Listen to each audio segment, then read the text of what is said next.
This is Neot Kedumin. Benny said I spoke it like a true Israeli. Where's this place, by the way? Pardon? Where's this place? Neot Kedumin. What's that? What's that for? No idea. I just repeated what Benny said. So it's not a place in the Bible? No? No. Ah! Oh, you had it on video. That's all right. Cowboy church. My goodness. So... Lone Star Cowboy Church, All right. Texas. Got to ride your horse down there.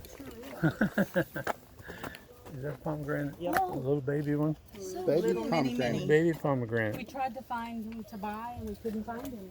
They all went Oh, to you're going to Jaffa, so maybe today you'll find in Jaffa. Okay. Can I hold it and take a Yeah, picture? yeah. All right. So here you are. I just want to point out the pomegranate, in Hebrew rimon. It's one of the 7 species. In the Bible, it's a symbol for beauty and fertility. They say that it has 613 seeds, Wow. just like the number of the commandments. For Jews, they have 613. So once I was in a lecture, and it was a professor from the Hebrew University. He told us that once him and his students tried to count, and few times they did get 630. Really? So next time you eat a pomegranate, Count. Start counting. and so a symbol for beauty. Remember in the Song of Songs, Yeah. there's a compliment to the lady. Your chin is as handsome as the Pomegranate. skin of the Pomegranate. pomegranate. Rakatech כפלח הרימון. So it's a symbol for beauty. Also, it was a source of inspiration for decorating the Torah scroll. The Torah scroll is decorated, and the decoration, the Torah, the Bible, in the synagogue, and the decoration is called rimonim, pomegranates, or keter Torah, crown of Torah. So look at the crown, right? It has a Beautiful. crown. And they say that many times it has 6 triangles. This one here. That's the the 6. David star. Yeah, like David's star, you see? 6 Yeah. triangles in the crown. So Is that where David got his inspiration? maybe, we Of the don't flag. know, but yes, maybe. I keep asking. Okay, why so that's Show me the crown again. pomegranate. Pomegranate, Crown. crown. And the crown in Hebrew, keter. So inspiration for decoration. Also the high priest at the holiest day of the year, Yom Kippur,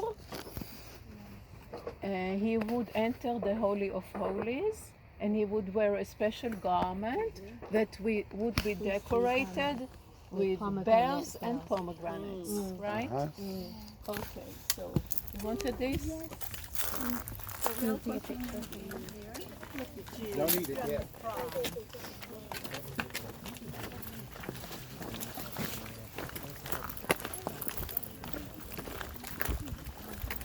So if you find grapes here, if you find black grape, seems like they're all gone. But if you find black one, you can pick them up and taste them. Ooh. The black one. The black ones, yeah. Close.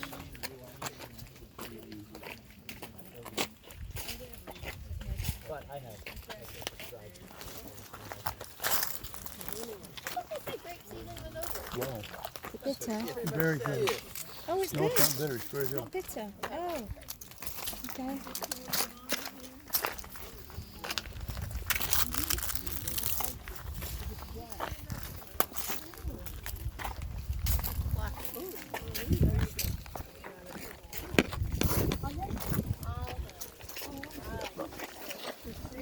Look. Get my pill box. Good use for it. The home and plant up. How do we call almond in Hebrew? Come in the shade if you don't want to stand in the sun. You can come over here in the shade. How do we call almond in Hebrew? Shaked. Shaked. In Hebrew, we words from roots of verbs. The word shaked comes from the root shin kuf daled shkd, which means diligent, hard worker. So that's the hard working tree. That's the name in Hebrew. Why is it called the hard working tree? Works hard on the fruit. Takes half a year from flower to fruit. It's the first one to flourish in winter, about the end of February. It's beautiful, blooming, white, pinkish color flowers. The whole tree is covered, very delicate smell, beautiful. And then takes half a year. But then you get a very good end result. You can even cross the desert with it, nothing will happen to it. It's very nutritious and it's really protected. It has 3 layers of protection. There is a softer peel, a softer layer that peels off, and then you have the shell, which is that one, right? The shell. And only then inside you have the almond. Let me see if we can crack this one.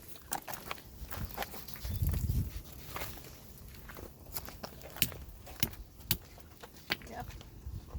Okay, so here we are. Well, the almond is already dry, but yes, it's an almond. It's dry.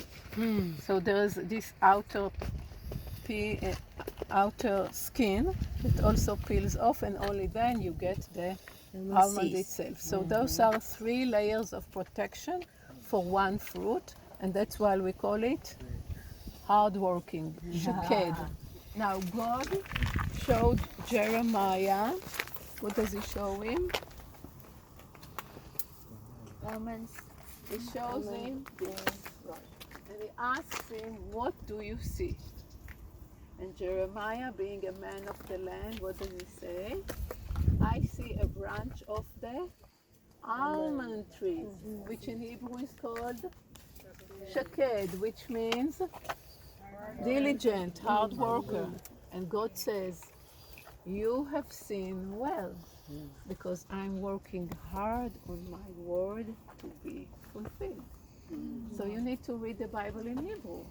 And then you understand that he showed him a branch of the hard-working tree, because he told him, I'm working hard on my word to be fulfilled. So in Hebrew, the name of the tree and the name of the verb is the same. Okay? So shoked ani al dvari la'asoto. And that's the shoked. And we'll continue this way.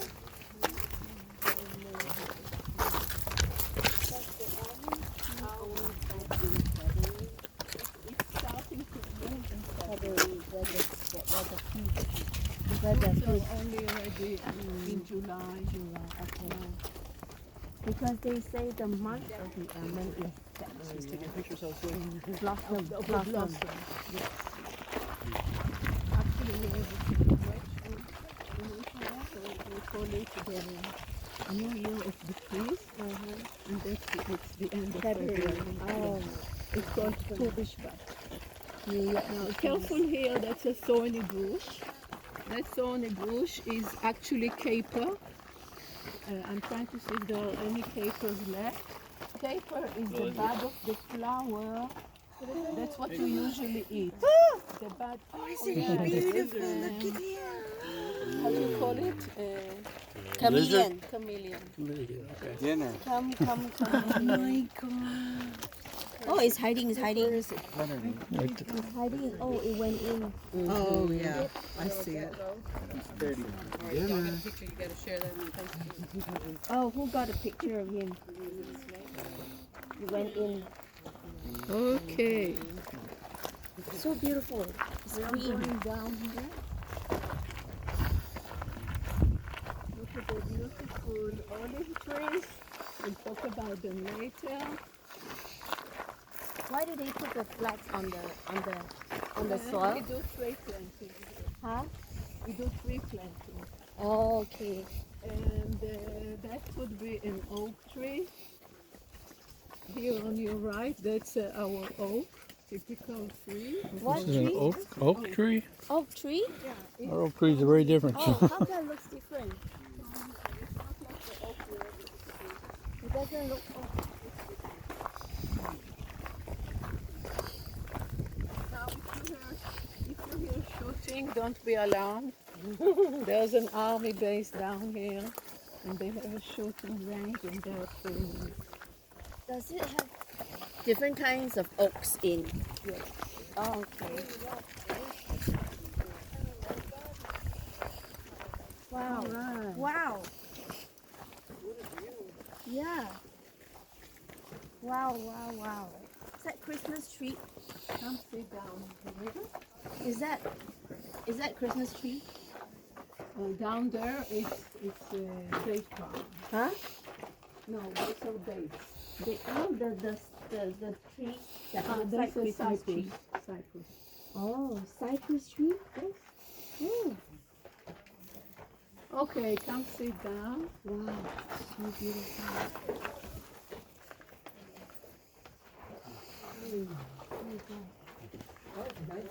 Love this land. Yeah.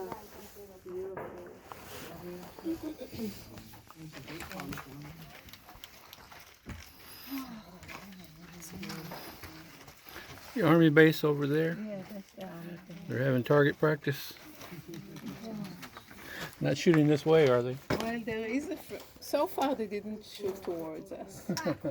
There's a phrase in Aramaic, ספרה וסייפה ירדו יחדיו לעולם, which means the sword and the book came down together to the world. They are the sword and we are the book. Yep.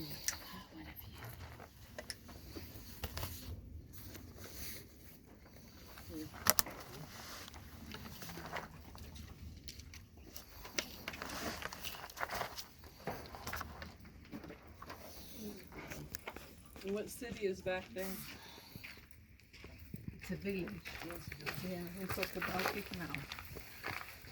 Okay, so I brought you here because here I can really give a good introduction about our place and what it stands for, what it's all about.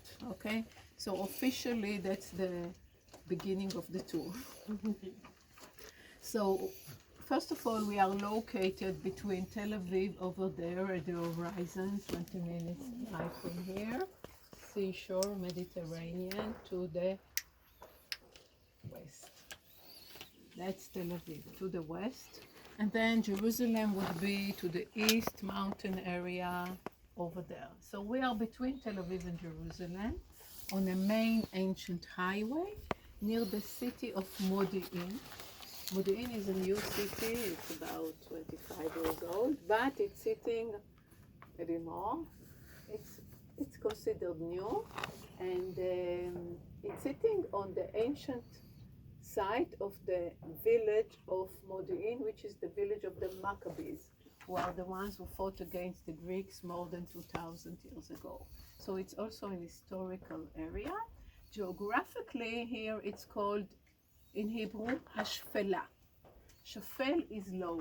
So those are the low hills, not mountain, not coast. Those are the foothills.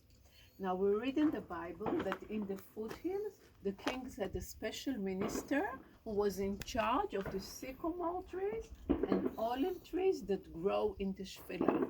Why would there be a minister in charge?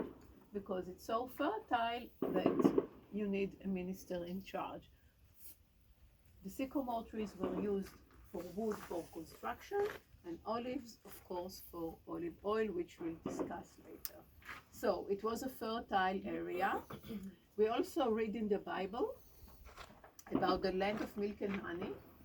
So we can imagine that the land of milk and honey is a fertile land, right?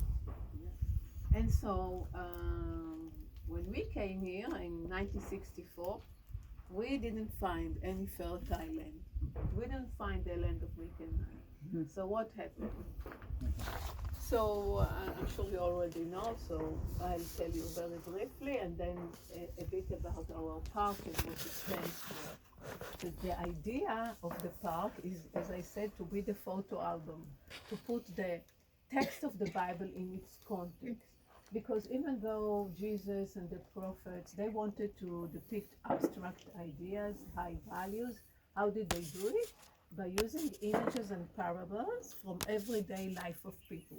So people can relate to it and understand it.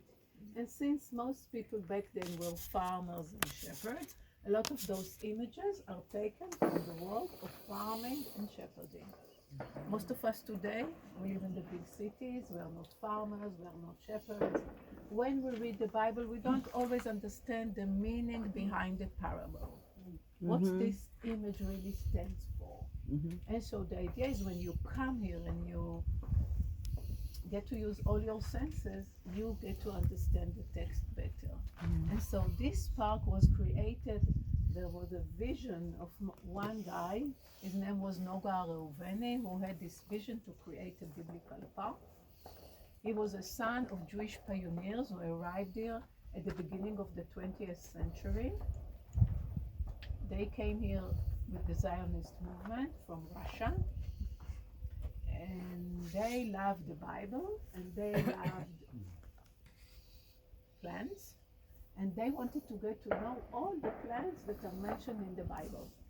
What would they know coming from Russia? So they started the research and they had a collection. But their son thought it's much nicer to see the plants where they belong. So he had this idea of creating a biblical park. So he went to Ben-Gurion, who was the prime minister then, and he asked for land to build a biblical park. And you can imagine that Ben-Gurion was busy with other things. It was the beginning of the new state of Israel. But Noga insisted, and that's why our symbol is the caper bush. Caper bush is a very stubborn bush. You can't get rid of it. If you've been to the Wailing Wall, the plant that sticks out from the rocks, it's caper. So Noga insisted, and eventually Ben-Gurion said, you know what? There's this land near the border. It's kind of no man's land. Nobody lives here, it's dangerous, so you can take it. And he just leave me alone. Okay. So Noga arrived here, and it was a border area that, you know, the borders of Israel are not fixed yet, but between the War of Independence 1948 and the Six-Day War 1967, there was only a narrow corridor of land leading from Tel Aviv area, from the seashore towards Jerusalem. And around it, it was called the Jerusalem Corridor, and around it, it was the border with, back then, it was Jordan. So you can see this old border here. You see this green line of trees. That's the old border. See? So Israel here, Jordan there. That's part of what you call, depending on your political inclination, I'm not getting into politics, the disputed territories, okay? So this area here was kind of abandoned land, no man's land. So Noga arrived here. What did he find here? Barren hills, just like the hill over there, with nothing on it. Now we said it was the land of milk and honey. It was the fertile land. What happened? You know, once the Jews went to exile, once the temple was destroyed 2,000 years ago, the Jews went to exile. There were other empires ruling here. And empires, being empires, I don't need to tell you, they use, sometimes they abuse, and they don't invest back. And when there's no central regime that takes care of things, then people would cut trees, and they would never plant new trees. Shepherds, if they are responsible, once they see the herd ate all the leaves, they have to take them elsewhere. If they don't, the sheep, the goats, they eat the root. Once they ate the root, nothing grows. So we say that the land turned to be a man-made desert because of overcutting, overgrazing, and neglect. So when the Zionist movement started in Europe at the end of the 19th century, the idea was to bring the Jews back to their homeland, connect them back to the land, because they were people of the land. And you know, all our holidays, they have to do with a certain time of the year, certain season, certain harvest of a certain fruit. And so the idea was to bring them back slowly, connect them back to the land. So they started coming, the small groups, started buying land, started working the land. And we were actually part of this movement of reviving the ancient landscape, only that we only plant biblical. So when Noga arrived here, he had a huge mission, reviving the landscape. First of all, he had to rebuild the agricultural terraces. You know what's an agricultural terrace? It's kind of a wall of stones that you build along the slope of the hill. You fill it with the soil. Another wall, more soil. That way you level the hill, and only then can you have any agriculture. Because otherwise, the soil is washed down to the valley, and you can't grow anything. So he rebuilt the terraces. He took care of the water issue, and only then did he start planting. So we'll talk about the water at our next talk. So right now you have to imagine the work that he had to carry out. Of course, he did it with lots of help. And we say he did it with a shovel in one hand and the Bible in the other, Amen. and with lots of love. And so he managed to see his dream come true. He passed away 10 years ago at the age of 84. He wrote 3 major books with all his teaching. And what we do here, we continue his legacy. So he was very knowledgeable, and he knew all the scriptures, Old Testament, New Testament, but he was also a naturalist, and he knew nature. And he made very beautiful connections, and he had a very fresh look at things. So like for me, if you tell me, those are the 7 species. So I say, all right, those are the 7 species. But he would ask why those are the 7 species, because there are more than 7 species of fruit trees growing here. Why those are in this group? Or why the dove came back with an olive in her beak when the flood stopped? Why didn't she come back with a date palm, with a date? So, and then there's beautiful answers, because he really managed to give it a full spectrum view. So that's about Noga, and that's what Neot stands for, putting the text in context. So we have here ancient agricultural installation, biblical vegetation. We get groups from all over the world, Jews and Christians, and young and adults. Lots of school kids come here. The army also, we have a special program which is leadership according to the scriptures. So a lot of things are going on here, and the idea is putting the text in context. Okay? Amen. So, you're mostly from North America, right? Mostly. Mostly. So, I don't know, I think the forest in North America would be mainly pine forest. Pine, yeah, evergreens. Okay. So when the Zionist movement started, they had to cut. Well, the Ottoman law back then was that if you bought land and you don't work the land, they're going to confiscate it from you. So what did they do? They had to start rapidly planting. And what did they plant? Pine trees, because that's what they knew coming from Europe. And the pine grows quickly, and it doesn't need a lot of care. So the first reforestation of the land of Israel was with pine trees. Now, when Noga came here, he said, well, I'm not planting pine, because our forest is not a pine forest. Why? The leaves of the pine are very acid. And when they fall, they cover the ground and nothing grows underneath. So there would be no graze for the goats to make their milk, and there would be no pollen from the flowers for the bees to make their honey. So that can't be the land of milk and honey. Right. Right. So I'm not planting pine, I'm planting local. And what's local? Oak trees, terebinth trees, rock roses, etc. So what you see over there is a pine forest that was the first forest to be planted here by the JNF, Jewish National Fund, which is the body that took care of buying land and reforestation of the land. And look, it served a purpose back then, more than 100 years ago, to claim the land. That's it. So, but it's not local. And then down here, that you might call it a bush, but that's our local forest.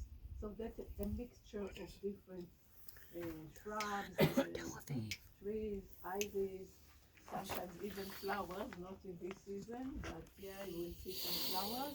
So that would be the forest of milk and honey, that kind of a forest, okay?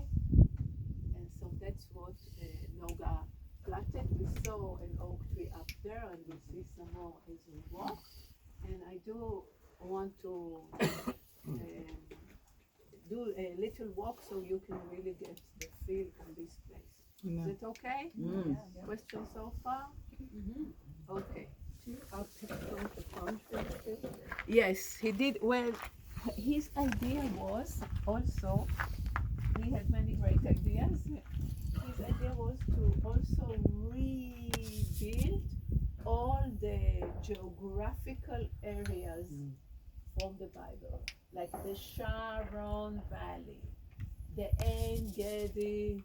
So this down there, he says, when they entered, supposedly crossing the Jordan, that would be the Jordan. So that over there would be Jericho. That's why he planted dates over there. Jericho is the city of the dates, because it's an oasis in the desert, lots of dates. So coming from Jericho, crossing the Jordan, entering the land. And so any area here also has a name from geographical areas of Israel. But I'm not going to enter into this because that's really for advanced. But well, I tell you this. When I was a student many years ago, I was in a tour guide. We passed by the road, and our guide said, "That's the place of this crazy man, this loco, this Meshuga, who thinks that he can create." So that's how I looked at Noga back then, because he has very unique ideas, and he even gave his own names to different flowers, because he said the name, because look, it was the nation that was building, right? And the Hebrew was also a renewed language, and we didn't have all the words in the Bible for all the flowers, right? Right. So he came, and then, for example, the sage, the flower sage, they in the Hebrew Academy, they called it marva. But they said, I'm sorry, I'm not calling it marva. I'm calling it Moria, because this was an inspiration to build the menorah in the temple. So I'm called, so like this. So people back then looked at him a bit like, he's a bit weird. But today, they teach him in universities. So they use some of his naming of the flowers as well, like his names? Yes. Yes, so we use his names. But, you know, there is an academy of the Hebrew language, and they decide about names. But he dared say, well, you're wrong. So it's interesting. Okay, let's go this way. Careful of your head, those who are in the back, because it's low.